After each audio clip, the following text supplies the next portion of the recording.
So, over the past several weeks, I have had the opportunity to, during my school project, take a pretty deep dive into school law, but specifically with truancy and attendance, and gain a clearer understanding of how the legality of it actually shapes the school practices and our leadership's decisions.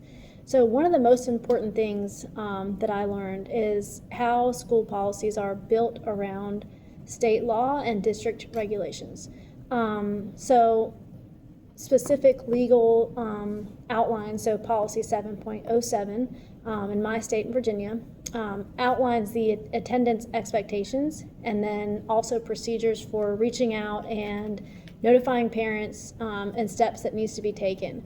So our policy here is built around that. We have to make sure that we are compliant with that. So another main thing that I did learn was that school leaders need to act as instructional leaders, but also as legal compliance specialists, basically. And so we need to make sure that we are compliant. And some of the things that I realized were that this was actually a bigger issue than I knew. Once I started that project, my school actually had multiple meetings specifically about attendance, specifically about teachers, making sure we're taking accurate attendance. I was just really surprised to see that it was as big of an issue as I thought it was. So that was very eye-opening. Some challenges that I see schools facing, and especially our school here, is consistency throughout the school on enforcing policies that the school may have. Also, the school's policies actually being compliant and making sure they are following the guidelines and that the attendance specialists are reaching out.